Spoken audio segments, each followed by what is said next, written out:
לא יודע אם אתם יודעים או לא יודעים, אבל לפני שלוקחים ציפרלקס וכדורים נוגדי דיכאון, שווה לבדוק את הפירות. יש לא מעט מחקרים שנעשו בעשורים האחרונים, והראו שהפירות משפיעים על שמחת החיים שלנו.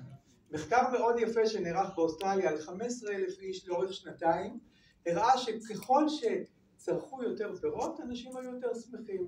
יש לזה שני הסברים מדעיים מחקריים. ההסבר הראשון הוא המיקרוביום שלנו. הפירות מכילים הרכב מאוד מיוחד של סיבים תזונתיים שמשמשים כפרביוטיקה לחיידקי המעיים. אנחנו היום יודעים להגיד שחיידקי המעיים שלנו הם הרבה מעבר לשובע ולניפוח וכדומה. חיידקי המעיים משפיעים עלינו וגם ברמה הרגשית. ואחד הדברים שהם עושים, משפיעים על השמחה שלנו. אז זו הסיבה אחת. הסיבה השנייה היא שבפירות, בחלק מהפירות, יש חומר שנקרא סרוטונין. אם זה בננות, אם זה קיווי, אם זה תותים, אם זה אננס. הסרוטונין הוא איזשהו מוליך עצבי שמשפיע על השמחה שלנו ועל האושר שלנו. הסרוטונין, אגב, זה גם חומר שמופרש וגורם להפרשה בגוף של מלטונין. מלטונין זה הורמון שאנחנו משייכים אותו אל השינה, ולכן במחקרים אחרים שנעשו ראו שדובדבנים, וזה דיברנו גם בהרצאה הקודמת, משפיעים על איכות השינה.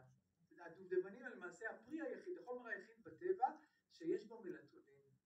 ומחקרים שנעשו על דובדבנים הראו שכשאנחנו צורכים משקה של 100 מיליליטר דובדבנים חמוצים לפני השינה, אבל כמובן לא סמוך לשינה כדי שלא נרוץ לעשות פיפי בלילה, אבל כמה שעות לפני השינה הם גורמים להשפעה מטיבה של הפרשת מלטונין ובכך חוזרים לשינה.